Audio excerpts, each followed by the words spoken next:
झारखंड में इन दिनों ज्वेलरी कारोबारियों पर खतरा मंडरा रहा है। अपराधियों की नजर अब सीधे तौर पर उन दुकानों और कारोबारियों पर है जो वर्षों से सोने चांदी के व्यापार में लगे हुए हैं। राज्य के अलग अलग जिलों से लगातार लूट, डकैती और फायरिंग की घटनाएं सामने आ रही हैं, जिससे न केवल कारोबारी सहमे हुए हैं, बल्कि कानून व्यवस्था को लेकर भी गहरे सवाल खड़े हो गए हैं।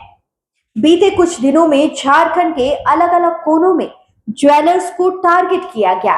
कहीं लाखों की लूट तो कहीं दुकान के बाहर अंधाधुंध गोलियां बरसाई गई हैं। स्थिति इतनी भयावह हो गई है कि कारोबारियों ने अब अपनी सुरक्षा के लिए सरकार और प्रशासन से हस्तक्षेप की मांग भी शुरू कर दी है। 21 जून की रात पलामू जिले के लेस्लीगंज में एक बड़ी वारदात ने सबको चौंका दिया।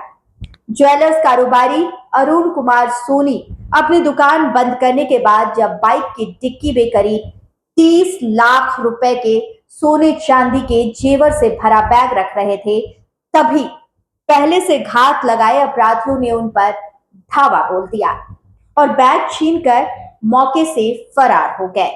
ये पूरी घटना कुछ ही सेकेंडों में अंजाम दी गई और अपराधी मौके से तुरंत भाग निकले।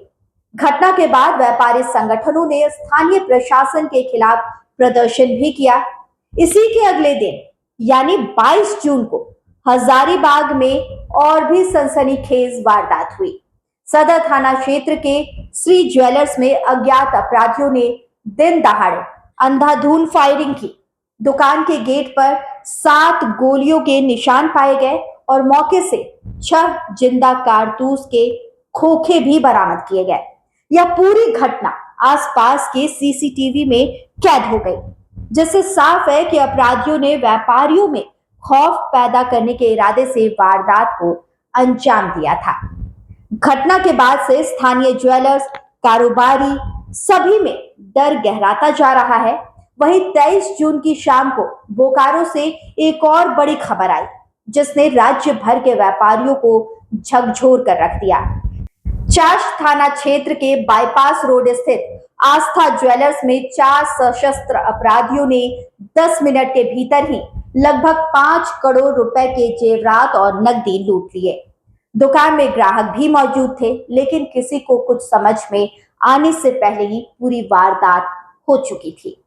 लुटेरे 2 बाइकों पर सवार होकर टाटा धनबाद हाईवे की ओर फरार हो गए और पुलिस को चकमा दे दिया।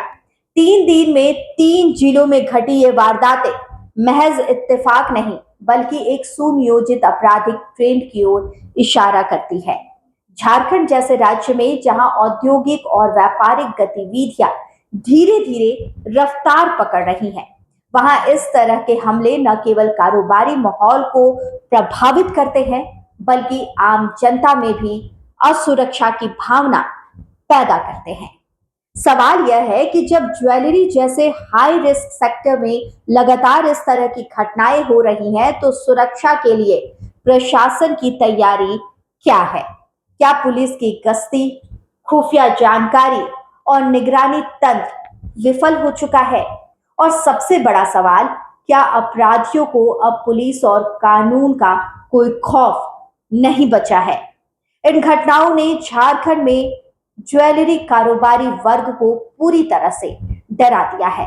व्यापार मंडलों ने सरकार से अपील की है कि हर जिले में ज्वेलर्स दुकानों की सुरक्षा सुनिश्चित की जाए, संवेदनशील बाजारों में अस्थायी पुलिस बल की तैनाती हो और सीसीटीवी निगरानी सिस्टम को प्रशासनिक निगरानी से जोड़ा जाए।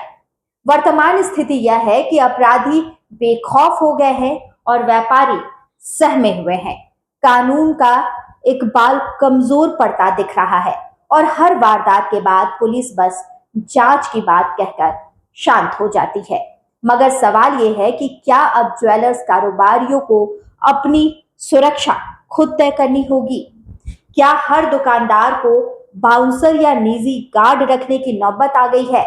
झारखंड में अगर अपराधियों का ये हौसला इसी तरह बढ़ता रहा तो व्यापार का माहौल बिगड़ना तय है और निवेश के रास्ते भी बंद होने लगेंगे। इसीलिए वक्त रहते अगर ठोस कदम नहीं उठाए गए तो आने वाले समय में इसका असर राज्य की अर्थव्यवस्था और रोजगार पर भी साफ दिखाई देगा।